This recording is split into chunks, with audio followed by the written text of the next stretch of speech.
Hello everyone, आज हम लोग देखेंगे सीटेट के लिए जो इम्पोर्टेंट क्वेश्चन है हमारा पर्यावरण से रिलेटेड। क्योंकि सीटेट में लगभग 30 क्वेश्चन पूछा जाता है पर्यावरण से। 150 प्रश्नों का पूरा सेट होता है, उसमें से 30 प्रश्न आते हैं पर्यावरण के। तो हम लोग देखेंगे आज पर्यावरण के इम्पोर्टेंट क्वेश्चन, जिसमें से आपका 4 से 5 क्वेश्चन इससे पूछा जा सकता है। तो आगे बढ़ते हम लोग देखते हैं। पहला प्रश्न है हमारा, वायुमंडल में ओजोन परत हमारी रक्षा किन किरणों से करती है। तो वायुमंडल में जो ओजोन परत होती है, जिसे O3 भी बोला जाता है, वो हमारी किन किरणों से रक्षा करती है। तो ये पैराबैंगनी किरणों से हमारी रक्षा करता है ओजोन परत। ओजोन परत का फॉर्मूला है O3। दूसरा प्रश्न हमारा कि पैराऑक्सीसिटिक क्या है। तो पैराऑक्सीटिक क्या है, एक वायु प्रदूषक है। तीसरा प्रश्न हमारा, ग्रीन हाउस इफेक्ट या ग्रीन हाउस प्रभाव के कारण पृथ्वी का तापमान क्या होता है। ये वन लाइनर में पूछा जा सकता है कि ग्रीन हाउस इफेक्ट के कारण पृथ्वी का तापमान क्या होता है, इसका तापमान बढ़ता है। तो ये भी पूछा जा सकता है ग्रीन हाउस कौन कौन से गैस हैं। तो CO2 है, CH4 है। ये पूछा जा सकता है कि कौन कौन से गैस हैं। तो CO2 है और CH4 है, जो कि एक ग्रीन हाउस गैस है। चौथा प्रश्न हमारा, भारत में सबसे अधिक वन किस प्रदेश में है। तो भारत में सबसे ज़्यादा जो क्षेत्रफल के अनुसार सबसे ज़्यादा वन है, जो मध्य प्रदेश में है। मध्य प्रदेश में लगभग 77,000 स्क्वायर किलोमीटर है, जो सबसे ज़्यादा वन है वहाँ पे। लेकिन एक साल में सबसे ज़्यादा बढ़ोतरी हुई है, वो हुई है आंध्र प्रदेश में। पांचवा प्रश्न हमारा, वायुमंडल में कौन सी गैस है जो सर्वाधिक पाई जाती है। तो ये पूछा जा सकता है वायुमंडल में कितने परसेंट कौन कौन सा गैसों का है। तो नाइट्रोजन का 78% है और ऑक्सीजन का 20% है। और जो हमारा जो CO2 है उसका 0.003% है। तो नाइट्रोजन का कितना परसेंट है, 78% है। छठा प्रश्न है हमारा, किस क्षेत्र में पेड़ों को उगने के लिए अपेक्षित न्यूनतम तापमान होना चाहिए। तो पेड़ों को उगने के लिए न्यूनतम तापमान 4 डिग्री सेल्सियस होना चाहिए। किसी भी जो वायुमंडल में पेड़ उगते हैं उसका तापमान न्यूनतम 4 डिग्री सेल्सियस होना चाहिए। सातवां प्रश्न हमारा, भारत में वन अनुसंधान केंद्र कहाँ स्थित है। तो मतलब फॉरेस्ट रिसर्च इंस्टीट्यूट कहाँ स्थित है, ये देहरादून में स्थित है। ये पूछा जा सकता है कि वन अनुसंधान केंद्र कहाँ स्थित है, ये देहरादून में स्थित है। आठवां प्रश्न हमारा, वन रोपण प्रक्रिया किसकी है। वन रोपण प्रक्रिया क्या है, इसमें ज़्यादा पेड़ लगाना, क्या ज़्यादा पेड़ लगाना, उसे वन रोपण बोला जा सकता है। नौवां प्रश्न हमारा, भारत में अधिकतम वनाच्छादन क्षेत्र कौन सा है। तो भारत में सबसे ज़्यादा जो वनच्छादन क्षेत्र कौन सा, तो आरक्षित है। जैसे आरक्षित क्षेत्र में आता है हम लोग का national park, wild life sanctuary है, जो आरक्षित क्षेत्र में आता है, जहाँ पे प्रवेश करना लोगों के लिए रिस्ट्रिक्शन है। वहाँ पे सिर्फ आप क्या होता है कि घूमने के लिए सरकार के द्वारा ही दिया जाता है।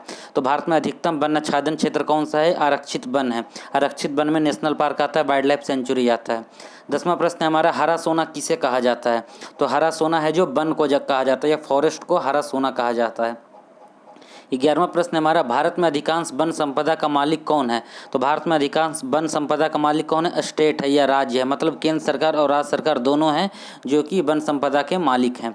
12वां प्रश्न हमारा, वन महोत्सव किससे संबंधित है। तो प्रत्येक साल है जो वन महोत्सव मनाया जाता है, पेड़ लगाने से एक जागरूकता फैलाने के लिए भारत सरकार के द्वारा यह शुरू किया गया है वन महोत्सव, जिसमें ज़्यादा से ज़्यादा पेड़ लगाने की बात सरकार के द्वारा कहा जाता है।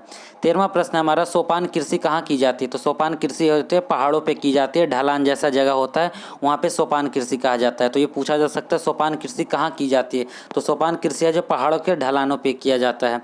14वां प्रश्न हमारा, पर्यावरण अध्ययन की प्रकृति कैसी है। तो पर्यावरण अध्ययन की प्रकृति है बहुअनुशासनिक प्रकृति है। बहुअनुशासनिक प्रकृति है जो पर्यावरण अध्ययन की प्रकृति है। 15वां प्रश्न हमारा, हम चारों ओर जिन दशाओं से घिरे हुए उनका योग क्या कहलाता है। तो ये पर्यावरण कहलाता है। जो किसी वातावरण में चारों ओर से घिरे हुए क्षेत्र को एक क्या कहा जाता है, ये पर्यावरण, जिसे इन्वायरमेंट भी कहा जाता है। 16वां प्रश्न है हमारा, वैश्विक पर्यावरण के लिए सर्वाधिक महत्वपूर्ण कौन सा है। तो वैश्विक पर्यावरण के लिए सर्वाधिक महत्वपूर्ण उष्णकटिबंधीय वन होते हैं। उष्णकटिबंधीय वन होते हैं जो कि ट्रॉपिकल फॉरेस्ट के नाम से जाना जाता है, जो कि इक्वेटर हो जाए, जो विषुवत वृत्त से जो 15 डिग्री नीचे और 15 डिग्री ऊपर जो वन क्षेत्र लगाए जाते हैं, उसे उष्णकटिबंधीय वन कहते हैं। 17वां प्रश्न हमारा, पर्यावरण उन बाहरी दशाओं और प्रभावों का योग है जो पृथ्वी तल पर जीवों के विकास चक्र को प्रभावित करता है। यह कथन किसने दिया है। तो ये निकोलस ने दिया है, जो कि पर्यावरण उन बाहरी दशाओं और प्रभावों का योग है जो कि पृथ्वी तल पर जीवों के विकास चक्र को प्रभावित करता है। यह किसने कहा था, यह निकोलस ने कहा था। 18वां प्रश्न है हमारा, पर्यावरण एक बाह्य शक्ति है जो कि हमें प्रभावित करती है।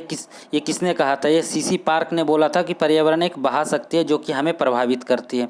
19वां प्रश्न है हमारा, विश्व में पर्यावरण जागरूकता की शुरुआत किसने किया था। तो ये इंपॉर्टेंट क्वेश्चन है हमारा कि विलियम हैवेट ने पर्यावरण जागरूकता के पहली बार शुरुआत किया था। तो विश्व में पर्यावरण जागरूकता की शुरुआत किसने किया था। तो विलियम हैवेट ने पर्यावरण जागरूकता की शुरुआत किया था।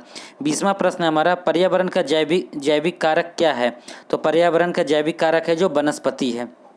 21वां प्रश्न हमारा है, यह कथन किसका है कि जीवों के पारिस्थितिकी कारकों का योग पर्यावरण है। तो जीवों के पारिस्थितिकी कारकों का योग क्या है? ये फिटिंग ने बोला था कि जीवों के पारिस्थितिकी कारकों का योग है जो कि पर्यावरण कहलाता है। 22वां प्रश्न हमारा, पर्यावरण निश्चयवाद के प्रतिपादक कौन थे? तो पर्यावरण में जो निश्चयवाद के जो संस्थापक थे उनका नाम क्या था? ये कार्ल रिटर था। कार्ल रिटर थे जो निश्चयवाद के प्रतिपादक थे। 23वां प्रश्न हमारा, वर्ष 2002 को संयुक्त राष्ट्र संघ में किसका अंतर्राष्ट्रीय वर्ष घोषित किया गया? तो सतत विकास का, सस्टेनेबल डेवलपमेंट का है जो वर्ष घोषित किया गया 2002 को संयुक्त राष्ट्र संघ के द्वारा। 24वां प्रश्न हमारा, विश्व पर्यावरण दिवस कब मनाया जाता है? तो विश्व पर्यावरण डे या वर्ल्ड इन्वायरमेंट डे 5 जून को मनाया जाता है। पर्यावरण का संतुलन बनाए रखने के लिए कितना वन आच्छादित होना चाहिए? तो पर्यावरण को संतुलन बनाए रखने के लिए लगभग 33% वन होना चाहिए, जिसे भारत में अभी 21.71% है, ये पूछा जा सकता है। तो ये हमारा 25 इंपॉर्टेंट क्वेश्चन था। एक बार हम लोग इसका रिवीजन कर लेते हैं जो इंपॉर्टेंट है कि वायुमंडल में कौन सी गैस सर्वाधिक पाई जाती है? तो ये नाइट्रोजन पाया जाता है। सबसे पहला है कि ओजोन परत से हमारी रक्षा कौन करता है? ये पैरावैगनिक किरणें करता है। ग्रीन हाउस प्रभाव के कारण पृथ्वी का तापमान क्या होता है? तो पृथ्वी का तापमान बढ़ता है ग्रीन हाउस गैस के कारण। भारत में सबसे अधिक वन प्रदेश किस प्रदेश में है? तो मध्य प्रदेश में है, जो कि 77,000 स्क्वायर किलोमीटर जो भारत में सबसे ज़्यादा है वन क्षेत्र। इस साल 2022 का जो अभी आया है जो फॉरेस्ट एरिया क्षेत्र, उसमें सबसे ज़्यादा वन क्षेत्र है जो मध्य प्रदेश में है, जो 77,000 वर्ग किलोमीटर। सबसे ज़्यादा एक साल में बढ़ा है वो आंध्र प्रदेश में है। वायुमंडल में कौन सी गैस सर्वाधिक पाई जाती है? तो नाइट्रोजन है सबसे सर्वाधिक पाई जाती है 78%, और दूसरा है ऑक्सीजन 20% पाई जाती है, और जो कि हमारा 0.003% है CO2 पाया जाता है। अपेक्षित न्यूनतम तापमान कितना होना चाहिए पेड़ों के उगने के लिए? तो 4 डिग्री सेल्सियस होना चाहिए। वन अनुसंधान केंद्र कहाँ स्थित है? तो वन अनुसंधान केंद्र है जो कि देहरादून में स्थित है। भारत में अधिकतम वन आच्छादन क्षेत्र कौन सा है? भारत में अधिकतम वन आच्छादन क्षेत्र है जो कि आरक्षित वन है। हरा सोना किसे कहा जाता है? तो हरा सोना वन को कहा जाता है। भारत में अधिकांश वन संपदा का मालिक कौन है? भारत में अधिकांश वन संपदा का मालिक है जो राज्य है, जो कि स्टेट या सेंट्रल गवर्नमेंट होता है। सोपान कृषि कहाँ किया जाता है? तो सोपान कृषि जो पहाड़ों के ढलानों पे किया जाता है। 14वां प्रश्न हमारा, पर्यावरण अध्ययन की प्रकृति कैसी है? तो बहुअनुशासनिक है जो पर्यावरण अध्ययन की प्रकृति है। अगला हमारा, वैश्विक पर्यावरण के लिए सर्वाधिक महत्वपूर्ण कौन सा है? तो उष्णकटिबंधीय वन है जिसे कि ट्रॉपिकल फॉरेस्ट होता है। ये क्या होता है? इसमें 200 सेंटीमीटर से ज़्यादा बारिश एक साल में होता है, उसे ट्रॉपिकल फॉरेस्ट बोला जाता है, जिसे कि उष्णकटिबंधीय वन भी बोलते हैं। पर्यावरण उन बाहरी दशाओं और प्रभावों का योग है जो पृथ्वी तल पर जीवों के विकास चक्र को प्रभावित करता है। तो ये किसने बोला था? निकोलस ने बोला था। पर्यावरण एक बाह्य शक्ति है जो कि हमें प्रभावित करती है, CC पार्क ने बोला था। पर्यावरण का जैविक कारक क्या है? जैविक कारक वनस्पति है। अगला हमारा, जीवों के पारिस्थितिकी कारकों का योग क्या कहलाता है? किसने बोला था? ये फिटिंग ने बोला था। पर्यावरण निश्चयवाद के प्रतिपादक कौन थे? पर्यावरण निश्चयवाद के प्रतिपादक थे कार्ल रिटर। वर्ष 2002 को संयुक्त राष्ट्र संघ ने किसका अंतर्राष्ट्रीय वर्ष घोषित किया? तो सतत विकास को संयुक्त राष्ट्र संघ ने अंतर्राष्ट्रीय वर्ष घोषित किया है। विश्व पर्यावरण दिवस कब मनाया जाता है? विश्व पर्यावरण दिवस है जो कि 5 जून को प्रत्येक साल मनाया जाता है। ये पहली बार शुरू किया गया था 1973 में, 1973 में शुरू किया गया।